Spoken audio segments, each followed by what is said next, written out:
on the origin of the world. Seeing that everybody, gods of the world and mankind, says that nothing existed prior to chaos, I, in distinction to them, shall demonstrate that they are all mistaken, because they are not acquainted with the origin of chaos, nor with its root. Here is the demonstration. How well it suits all men, on the subject of chaos, to say that it is a kind of darkness. But in fact it comes from a shadow, which has been called by the name darkness. And the shadow comes from a product that has existed since the beginning. It is, moreover, clear that it existed before chaos came into being, and that the latter is posterior to the first product. Let us therefore concern ourselves with the facts of the matter, and furthermore, with the first product, from which chaos was projected. And in this way the truth will be clearly demonstrated. After the natural structure of the immortal beings had completely developed out of the infinite, a likeness then emanated from pistis, faith. It is called Sophia, wisdom. It exercised volition and became a product resembling the primeval light. And immediately her will manifested itself as a likeness of heaven, having an unimaginable magnitude. It was between the immortal beings and those things that came into being after them, like, she, Sophia, functioned as a veil dividing mankind from the things above. Now the eternal realm, Aeon, of truth, has no shadow outside it, for the limitless light is everywhere within it. But its exterior is shadow, which has been called by the name darkness. From it, there appeared a force, presiding over the darkness. And the forces that came into being subsequent to them called the shadow the limitless chaos. From it, every kind of divinity sprouted up, together with the entire place, so that also, shadow is posterior to the first product. It was in the abyss that it, shadow, appeared, deriving from the aforementioned pistis. Then shadow perceived there was something mightier than it, and felt envy, and when it had become pregnant of its own accord, suddenly it engendered jealousy. Since that day, the principle of jealousy amongst all the eternal realms and their worlds has been apparent. Now as, for that jealousy, it was found to be an abortion without any spirit in it. Like a shadow, it came into existence in a vast watery substance. Then the bile that had come into being out of the shadow was thrown into a part of chaos. Since that day, a watery substance has been apparent.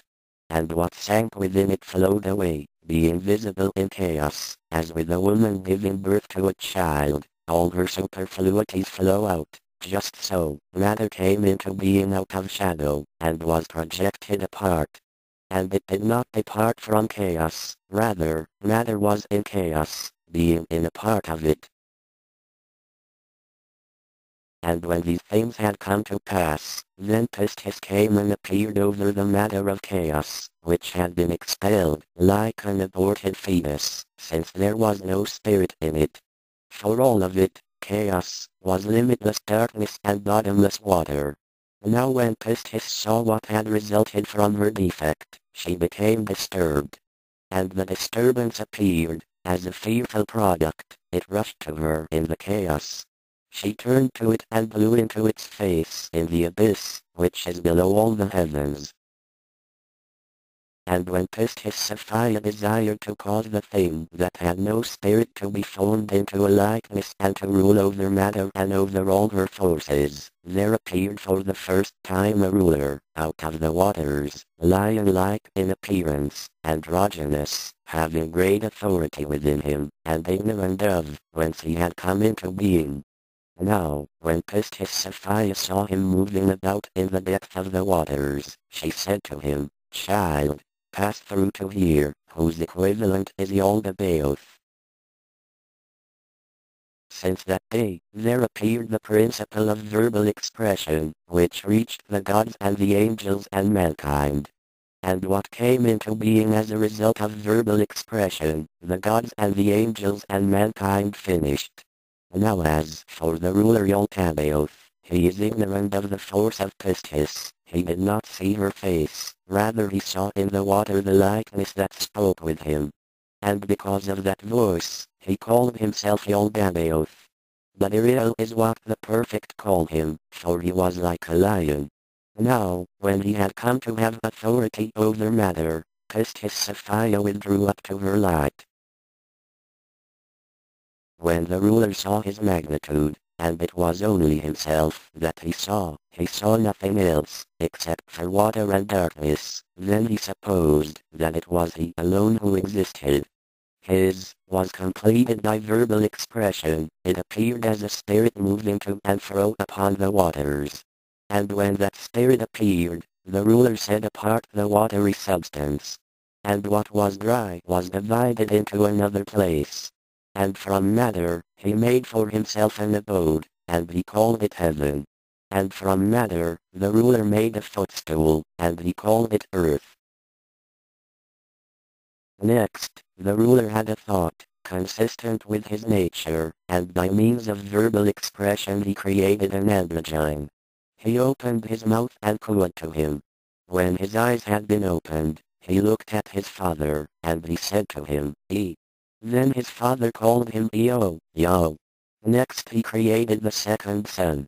He called to him. And he opened his eyes and said to his father, A. His father called him Eloi. Next, he created the third son. He called to him. And he opened his eyes and said to his father, As. His father called him Astaphius. These are the three sons of their father. 7 appeared in chaos, androgynous.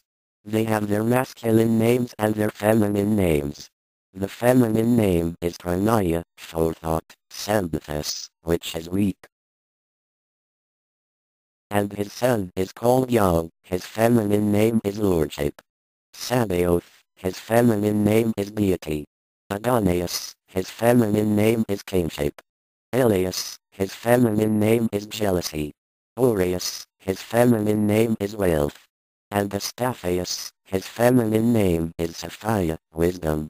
These are the 7 forces of the 7 heavens of chaos. And they were born androgynous, consistent with the immortal pattern that existed before them, according to the wish of pistis, so that the likeness of what had existed since the beginning might reign to the end. You will find the effect of these names and the force of the male entities in the archangelic book of the prophet Moses, and the names of the female entities in the first book of Neriah. Now the prime parent Sabaoth, since he possessed great authorities, created heavens for each of his offspring through verbal expression, created them beautiful, as dwelling places, and in each heaven he created great glories, 7 times excellent. Thrones and mansions and temples, and also chariots and virgin spirits up to an invisible one and their glories. Each one has these in his heaven, mighty armies of gods and lords and angels and archangels, countless myriads, so that they might serve. The account of these matters you will find in a precise manner in the first account of Uriah. And they were completed from this heaven to as far up as the 6th heaven, namely that of Sophia. The heaven and his earth were destroyed by the troublemaker that was below them all. And the 6 heavens shook violently, for the forces of chaos knew who it was that had destroyed the heaven that was below them. And when Pistis knew about the breakage resulting from the disturbance, she sent forth her breath and bound him and cast him down into Tartarus. Since that day, the heaven, along with its earth, has consolidated itself through Sophia the daughter of Sabaoth, she who is below them all. Now, when the heavens had consolidated themselves along with their forces and all their administration, the prime parent became insolent. And he was honored by all the army of angels. And all the gods and their angels gave blessing and honor to him. And for his part, he was delighted and continually boasted, saying to them, I have no need of anyone. He said, It is I who am God, and there is no other one that exists apart from me. And when he said this, he sinned against all the immortal beings who give answer. And they laid it to his charge. Then when Pistis saw the impiety of the chief ruler, she was filled with anger. She was invisible. She said, "You are mistaken, Samuel, that is, blind God. There is an immortal man of light who has been in existence before you, and who will appear among your mottled forms. He will trample you to scorn, just as potter's clay is pounded. And you will descend to your mother, the abyss, along with those that belong to you. For at the consummation of your place, works, the entire defect that has become visible out of the truth will be abolished, and it will cease to be, and will be like what has never been." Saying this, Pistis revealed her likeness of her greatness in the waters. And so doing, she withdrew up to her light. Now when Sabaoth, the son of Sabaoth, heard the voice of Pistis, he sang praises to her, and he condemned the father, at the word of Pistis, and he praised her, because she had instructed them about the immortal man and his light. Then Pistis Sophia stretched out her finger and poured upon him some light from her light, to be a condemnation of his father. Then, when Sabaoth was illumined, he received great authority against all the forces of chaos. Since that day he has been called Lord of the Forces. He hated his father, the darkness, and his mother, the abyss, and loathed his sister, the thought of the prime parent, which moved to and fro upon the waters. And because of his light, all the authorities of chaos were jealous of him. And when they had become disturbed, they made a great war in the seven heavens. Then, when Pistis Sophia had seen the war, she dispatched 7 archangels to Sabaoth from her light. They snatched him up to the 7th heaven. They stood before him as attendants. Furthermore, she sent him 3 more archangels, and established the kingdom for him over everyone, so that he might dwell above the 12 gods of chaos. Now, when Sabaoth had taken up the place of repose in return for his repentance, Pistis also gave him her daughter Zoe, life, together with great authority, so that she might instruct him about all things that exist in the 8th heaven. And as he had authority, he made himself first of all a mansion. It is huge, magnificent, 7 times as great as all those that exist in the 7 heavens. And before his mansion he created a throne, which was huge and was upon a 4-faced chariot called cherubim.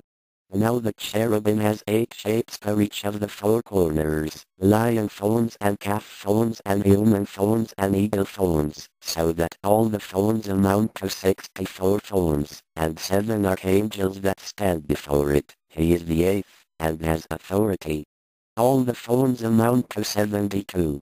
Furthermore, from this chariot the 72 gods took shape. They took shape, so that they might rule over the 72 languages of the peoples. And by that throne he created other, serpent-like angels, called seraphim, which praise him at all times.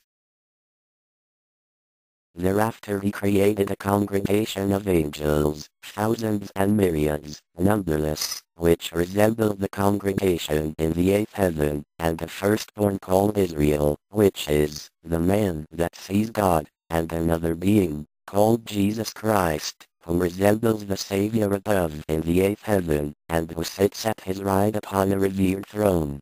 And at his left, there sits the Virgin of the Holy Spirit, upon a throne and glorifying him.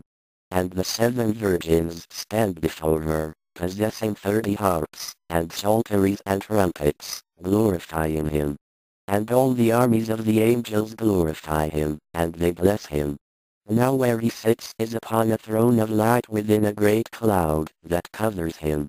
And there was no one with him in the cloud, except Sophia the daughter of Pistis, instructing him about all the things that exist in the 8th heaven, so that the likenesses of those things might be created, in order that his reign might endure until the consummation of the heavens of chaos and their forces.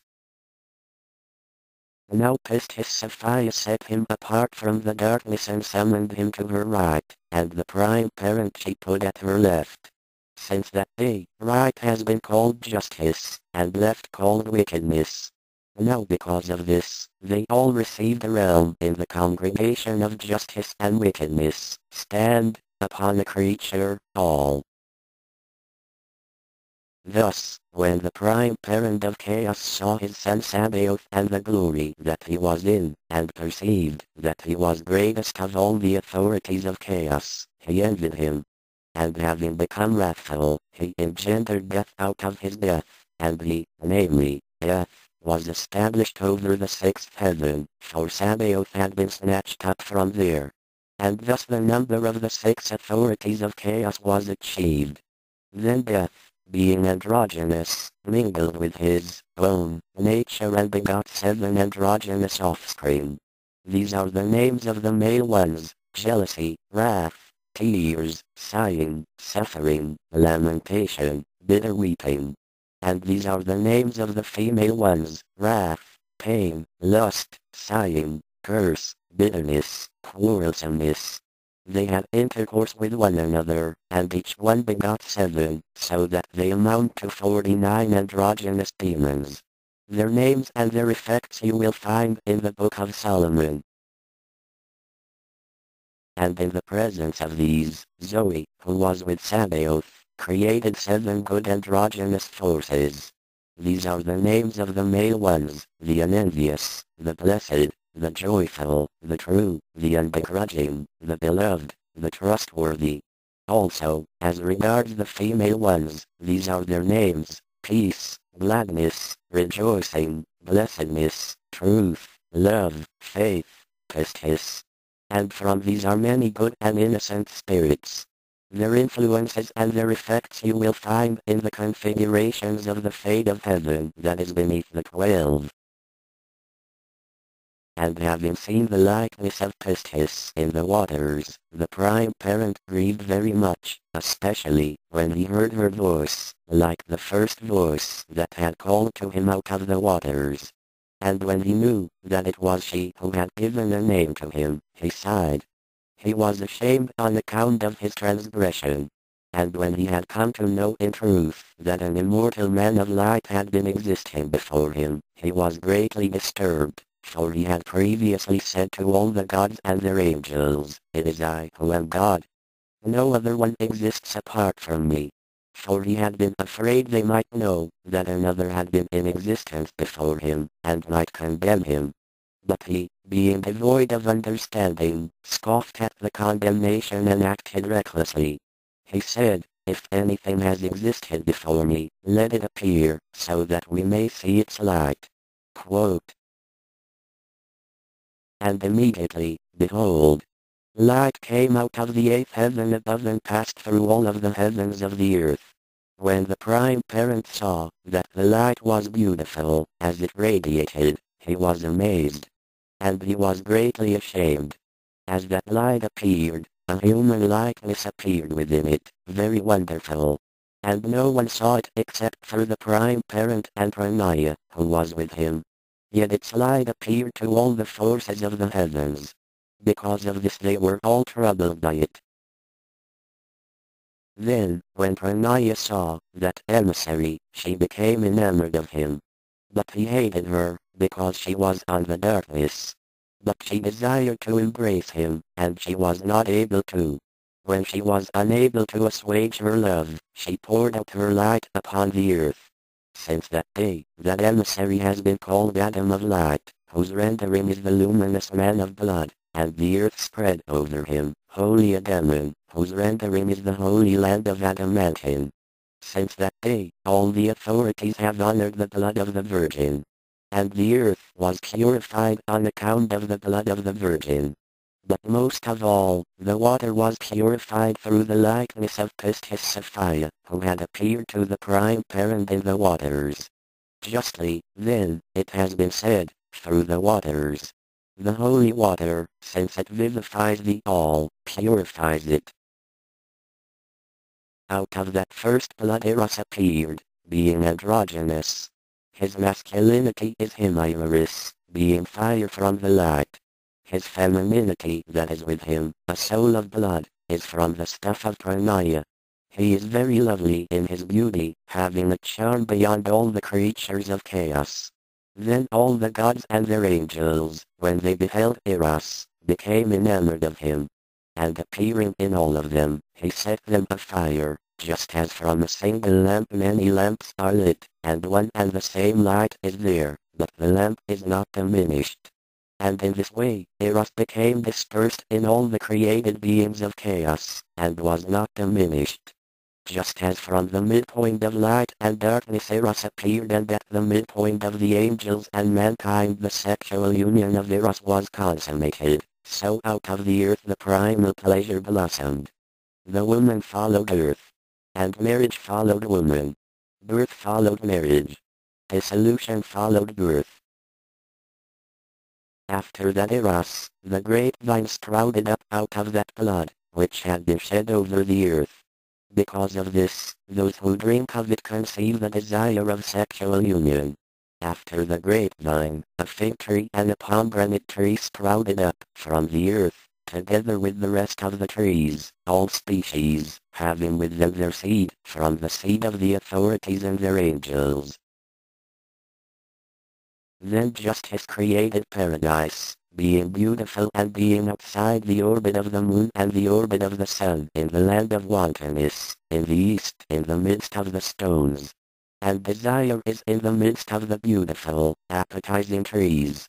And the tree of eternal life is, as it appeared by God's will, to the north of paradise, so that it might make eternal the souls of the pure, who shall come forth from the mottled forms of poverty at the consummation of the age. Now the color of the tree of life is like the sun, and its branches are beautiful. Its leaves are like those of the cypress. Its fruit is like a bunch of grapes, when it is white. Its height goes as far as heaven. And next to it is the tree of knowledge, Gnosis, having the strength of God. Its glory is like the moon when fully radiant. And its branches are beautiful. Its leaves are like fig leaves. Its fruit is like a good appetizing bait. And this tree is to the north of paradise, so that it might arouse the souls from the torpor of the demons, in order that they might approach the tree of life and eat of its fruit, and so condemn the authorities and their angels. The effect of this tree is described in the sacred book, to wit, it is you who are the tree of knowledge, which is in paradise, from which the first man ate and which opened his mind. And he loved his female counterpart and condemned the other, alien likenesses and loathed them. Quote. Now after it, the olive tree sprouted up, which was to purify the kings and the high priests of righteousness, who were to appear in the last days, since the olive tree appeared out of the line of the first Adam for the sake of the unguent that they were to receive. And the first soul, Psyche, loved Eros, who was with her, and poured her blood upon him and upon the earth. And out of that blood the rose first sprouted up, out of the earth, out of the thorn bush, to be a source of joy for the light that was to appear in the bush. Moreover, after this the beautiful, good-smelling flowers sprouted up from the earth, different kinds, from every single virgin of the daughters of Pronola. And they, when they had become enamored of Eros, poured out their blood upon him and upon the earth. After these, every plant sprouted up from the earth, different kinds, containing the seed of the authorities and their angels. After these, the authorities created out of the waters all species of beast, and the reptiles and birds, different kinds, containing the seed of the authorities and their angels. But before all these, when he had appeared on the first day, he remained upon the earth, something like 2 days, and left the lower Pronola in heaven, and ascended towards his light. And immediately darkness covered all the universe. Now, when she wished, the Sophia who was in the lower heaven received authority from Pistis, and fashioned great luminous bodies and all the stars. And she put them in the sky to shine upon the earth and to render temporal signs and seasons and years and months and days and nights and moments and so forth. And in this way the entire region upon the sky was adorned. Now when Adam of light conceived the wish to enter his light, i.e., the eighth heaven, he was unable to do so because of the poverty that had mingled with his light. Then he created for himself a vast eternal realm. And within that eternal realm he created 6 eternal realms and their adornments, 6 in number, that were 7 times better than the heavens of chaos and their adornments. Now all these eternal realms and their adornments exist within the infinity that is between the eighth heaven and the chaos below it, being counted with the universe that belongs to poverty. If you want to know the arrangement of these, you will find it written in the 7th universe of the prophet Elias. And before Adam of light had withdrawn in the chaos, the authorities saw him and laughed at the prime parent, because he had lied, when he said, "It is I who am God. No one exists before me." When they came to him, they said, "Is this not the God who ruined our work?" He answered and said, "Yes. If you do not want him to be able to ruin our work, come let us create a man out of earth, according to the image of our body and according to the likeness of this being, to serve us, so that, when he sees his likeness, he might become enamored of it. No longer will he ruin our work, rather, we shall make those who are born out of the light our servants for all the duration of this eternal realm." Now all of this came to pass according to the forethought of Pistis, in order that man should appear after his likeness, and should condemn them because of their model form. And their model form became an enclosure of the light. Then the authorities received the knowledge, Gnosis, necessary to create man. Sophia Zoe, she who is with Sabaoth, had anticipated them. And she laughed at their decision. For they are blind, against their own interests they ignorantly created him. And they do not realize what they are about to do. The reason she anticipated them and made her own man first, was in order that he might instruct their model form how to disguise them, and thus to escape from them. Now the production of the instructor came about, as follows. When Sophia let fall a droplet of light, it flowed onto the water, and immediately a human being appeared, being androgynous. That droplet she molded first as a female body. Afterwards, using the body she molded it in the likeness of the mother, which had appeared. And he finished it in 12 months. An androgynous human being was produced, whom the Greeks call hermaphrodites, and whose mother the Hebrews call Eve of life, Zoe, namely, the female instructor of life. Her offspring is the creature that is Lord. Afterwards, the authorities called it beast, so that it might lead astray their model creatures. The interpretation of the beast is the instructor. For it was found to be the wisest of all beings. Now, Eve is the first virgin, the one who without a husband bore her first offspring. It is she who served, as her own midwife. For this reason she is held to have said, "It is I who am the part of my mother, and it is I who am the mother. It is I who am the wife, it is I who am the virgin. It is I who am pregnant, it is I who am the midwife. It is I who am the one that comforts pains of travail. It is my husband who bore me, and it is I who am his mother. And it is he who is my father and my Lord. It is he who is my force, what he desires, he says with reason. I'm in the process of becoming, yet I have borne a man, as Lord." Now these, through the will, the souls that were going to enter the model forms of the authorities were manifested to Sabaoth and his Christ. And regarding these, the holy voice said, "Multiply and improve. Be Lord over all creatures."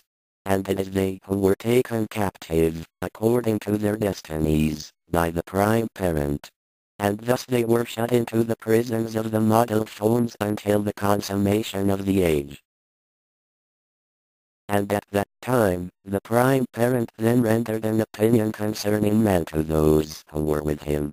Then each of them cast his sperm into the midst of the navel of the earth.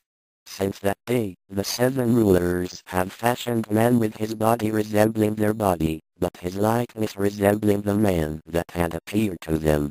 His modeling took place by parts, one at a time. And their leader fashioned the brain and the nervous system. Afterwards, he appeared as prior to him.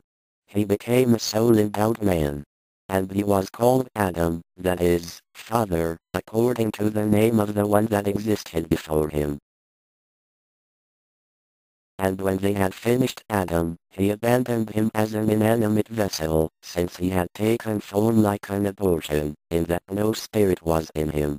Regarding this thing, when the chief ruler remembered the saying of Pistis, he was afraid, lest the true man enter his modeled form and become its lord.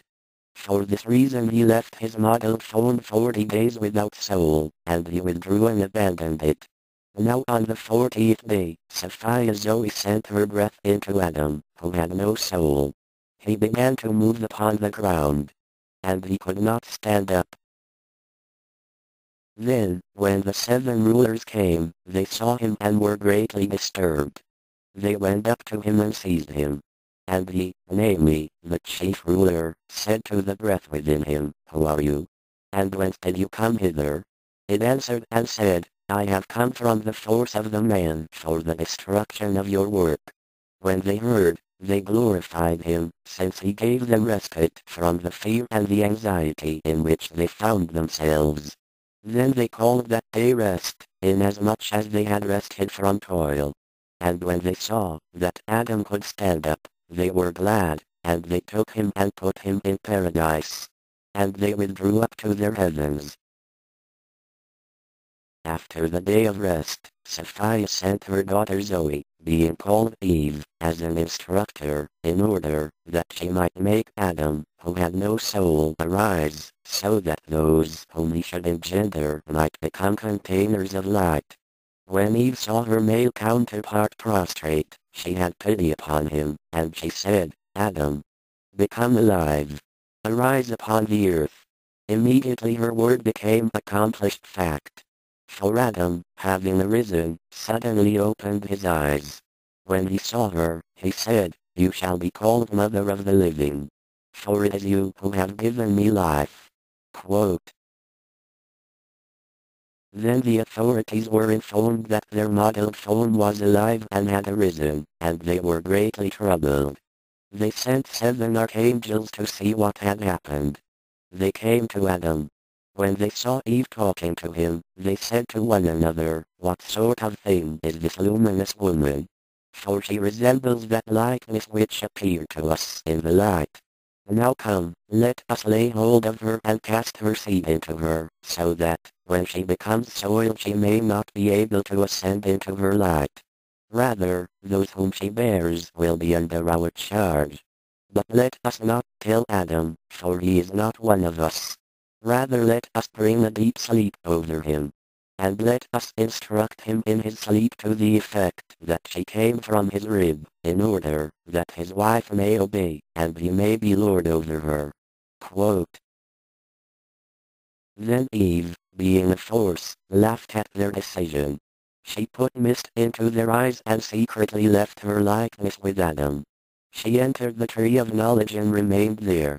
And they pursued her, and she revealed to them that she had gone into the tree and become a tree. Then, entering a great state of fear, the blind creatures fled. Afterwards, when they had recovered from the daze, they came to Adam, and seeing the likeness of this woman with him, they were greatly disturbed, thinking it was she that was the true Eve. And they acted rashly. They came up to her and seized her and cast their seed upon her. They did so wickedly, defiling not only in natural ways but also in foul ways, defiling first the seal of her voice, that had spoken with them, saying, "What is it that exists before you?" Intending to defile those who might say at the consummation of the age that they had been born of the true man through verbal expression. And they erred, not knowing that it was their own body that they had defiled, it was the likeness that the authorities and their angels defiled in every way. First she was pregnant with Abel, by the first ruler. And it was by the 7 authorities and their angels that she bore the other offspring. And all this came to pass according to the forethought of the prime parent, so that the first mother might bear within her every seed, being mixed and being fitted to the fate of the universe and its configurations, and to justice. A prearranged plan came into effect regarding Eve, so that the modeled forms of the authorities might become enclosures of the light, whereupon it would condemn them through their modeled forms. Now the first Adam, of light, is spirit-endowed and appeared on the first day. The second Adam is soul-endowed and appeared on the 6th day, which is called Aphrodite. The third Adam is a creature of the earth, that is, the man of the law, and he appeared on the 8th day, the tranquility of poverty, which is called the day of the sun, Sunday. And the progeny of the earthly Adam became numerous and was completed, and produced within itself every kind of scientific information of the soul-endowed Adam. But all were in ignorance.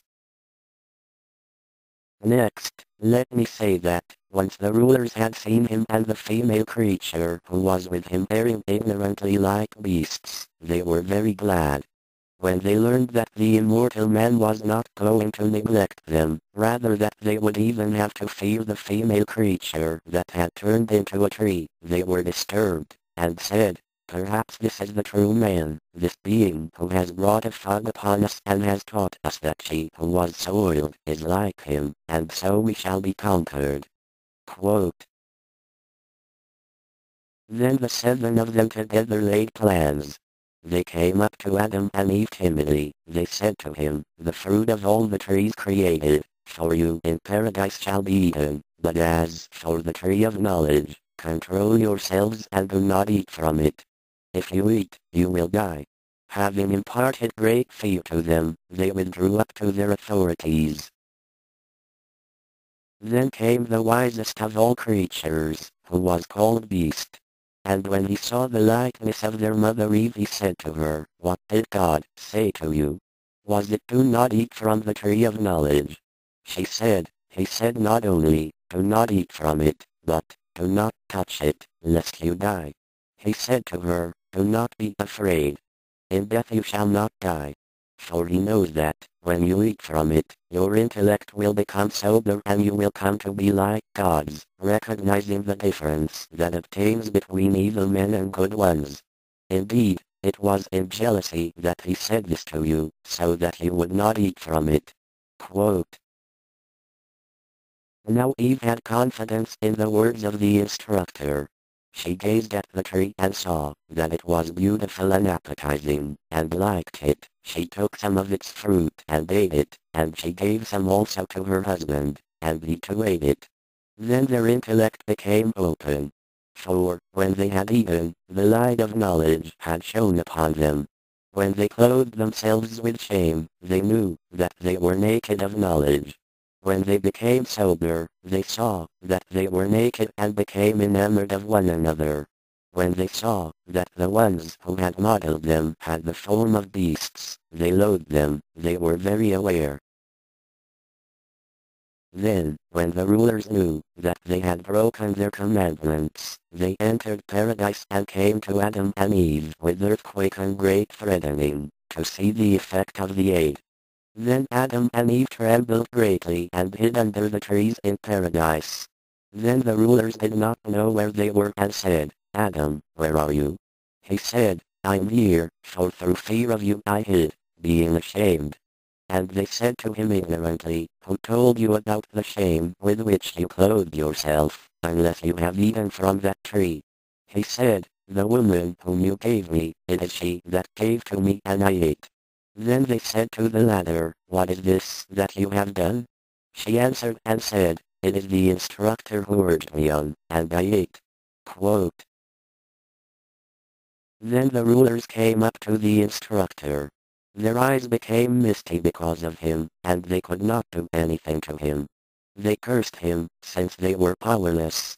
Afterwards, they came up to the woman and cursed her and her offspring. After the woman, they cursed Adam, and the land because of him, and the crops, and all things they had created, they cursed. They have no blessing. Good cannot result from evil. From that day, the authorities knew that truly there was something mightier than they. They recognized only that their commandments had not been kept. Great jealousy was brought into the world solely because of the immortal man.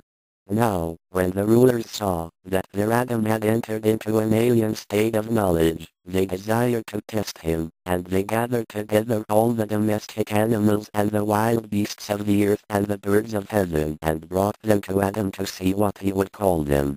When he saw them, he gave names to their creatures. They became troubled, because Adam had recovered from all the trials. They assembled and laid plans, and they said, "Behold Adam. He has come to be like one of us, so that he knows the difference between the light and the darkness. Now perhaps he will be deceived, as in the case of the tree of knowledge, and also will come to the tree of life and eat from it, and become immortal, and become Lord, and despise us and disdain us and all our glory. Then he will denounce us along with our universe. Come, let us expel him from paradise, down to the land from which he was taken, so that henceforth he might not be able to recognize anything better than we can." And so they expelled Adam from paradise, along with his wife. And this deed that they had done was not enough for them. Rather, they were afraid. They went into the tree of life and surrounded it with great fearful things, fiery living creatures called cherubim, and they put a flaming sword in their midst, fearfully twirling at all times, so that no earthly being might ever enter that place. Thereupon, since the rulers were envious of Adam, they wanted to diminish their, namely, Adam's and Eve's, lifespans. They could not, however, because of fate, which had been fixed since the beginning. For to each had been allotted a lifespan of 1,000 years, according to the course of the luminous bodies. But although the rulers could not do this, each of the evildoers took away 10 years. And all this lifespan, which remained, amounted to 930 years, and these are in pain and weakness and evil distraction. And so life has turned out to be, from that day until the consummation of the age. Thus, when Sophia Zoe saw that the rulers of the darkness had laid a curse upon her counterparts, she was indignant.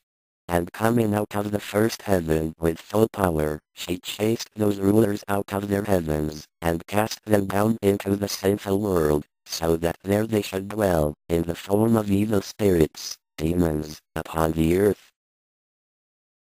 So that in their world it might pass the 1,000 years in paradise, a soul-endowed living creature called Phoenix. It kills itself and brings itself to life as a witness to the judgment against them, for they did wrong to Adam and his generation, unto the consummation of the age. There are 3 men, and also his posterities, unto the consummation of the world, the spirit endowed of eternity, and the soul endowed, and the earthly. Likewise, the 3 phoenixes in paradise, the first is immortal, the second lives 1,000 years, as for the third, it is written in the sacred book that it is consumed. So, too, there are 3 baptisms, the first is the spiritual, the second is by fire, the third is by water. Just as the phoenix appears as a witness concerning the angels, so the case of the water hydra in Egypt, which has been a witness to those going down into the baptism of the true man. The 2 bulls in Egypt possess a mystery, the sun and the moon, being a witness to Sabaoth, namely, that over them Sapphire received the universe. From the day that she made the sun and the moon, she put a seal upon her heaven, unto eternity. And the worm that has been born out of the phoenix is a human being as well. It is written, Ps 91. 13 LXX concerning it, the just man will blossom like a phoenix. And the phoenix first appears in a living state, and dies, and rises again, being a sign of what has become apparent at the consummation of the age. It was only in Egypt that these great signs appeared, nowhere else, as an indication that it is like God's paradise. Let us return to the aforementioned rulers, so that we may offer some explanation of them. Now, when the 7 rulers were cast down from their heavens onto the earth, they made for themselves angels, numerous, demonic, to serve them.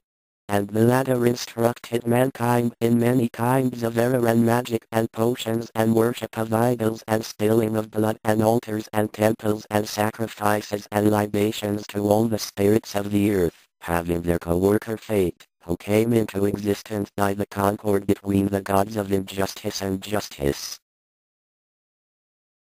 And thus, when the world had come into being, it distracted the earth at all times.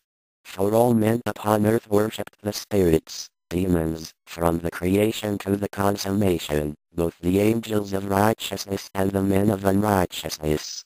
Thus did the world come to exist in distraction, in ignorance, and in a stupor. They all erred, until the appearance of the true man. Let this suffice so far, as the matter goes. Now we shall proceed to consideration of our world, so that we may accurately finish the description of its structure and management.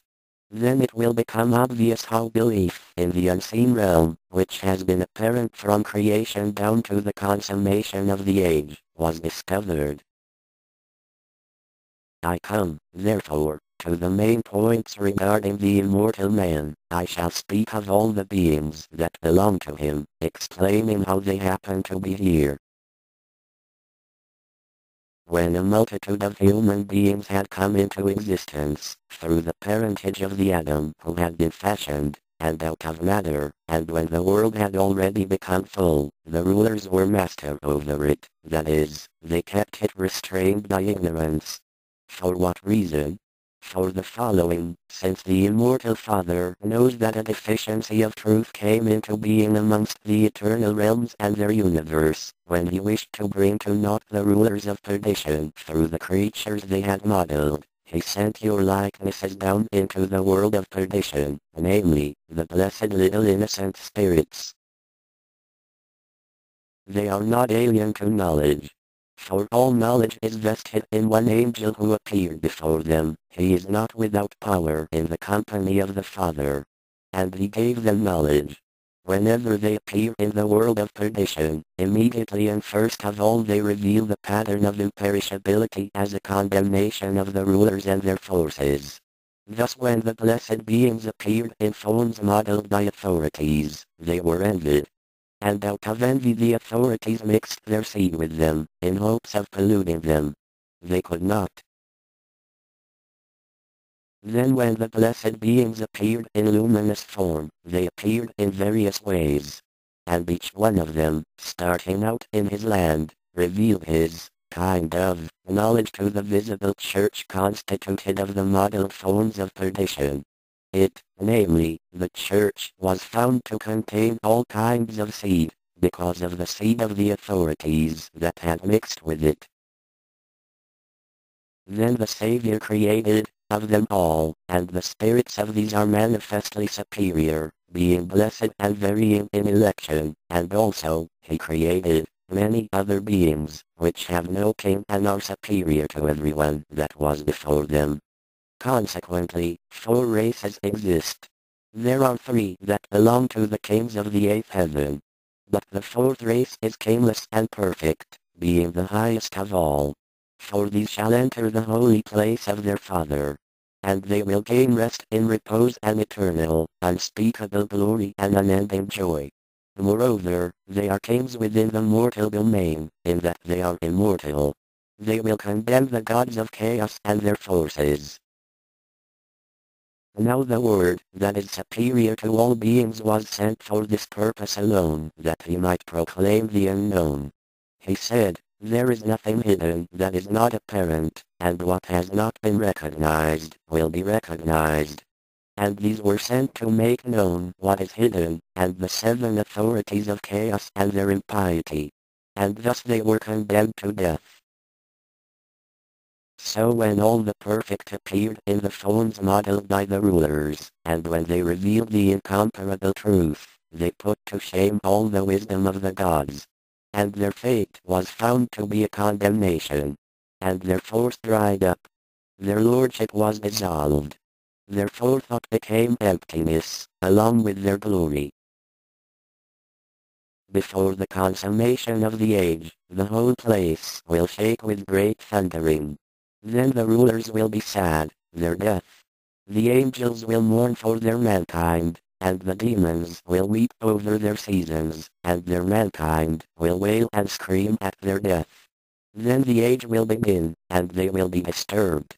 Their kings will be intoxicated with the fiery sword, and they will wage war against one another, so that the earth is intoxicated with bloodshed. And the seas will be disturbed by those wars. Then the sun will become dark, and the moon will cause its light to cease. The stars of the sky will cancel their circuits. And a great clap of thunder will come out of the great force that is above all the forces of chaos, where the firmament of the woman is situated. Having created the first product, she will put away the wise fire of intelligence and clothe herself with witless wrath. Then she will pursue the gods of chaos, whom she created along with the prime parent. She will cast them down into the abyss. They will be obliterated because of their wickedness. For they will come to be like volcanoes and consume one another, until they perish at the hand of the prime parent. When he has destroyed them, he will turn against himself and destroy himself, until he ceases to exist. And their heavens will fall one upon the next, and their forces will be consumed by fire. Their eternal realms, too, will be overturned. And his heaven will fall and break in two. His will fall down upon the support them, they will fall into the abyss, and the abyss will be overturned. The light will, the darkness obliterate it, it will be like something that has never been. And the product to which the darkness had been posterior will dissolve. And the deficiency will be plucked out by the root, and thrown down into the darkness. And the light will withdraw up to its root. And the glory of the unbegotten will appear. And it will fill all the eternal realm. When the prophecy and the account of those that are king becomes known and is fulfilled by those who are called perfect, those who, in contrast, have not become perfect in the unbegotten Father will receive their glory in their realms and in the kingdoms of the immortals, but they will never enter the kingless realm. For everyone must go to the place from which he has come. Indeed, by his acts and his knowledge, each person will make his own nature known. On the origin of the world.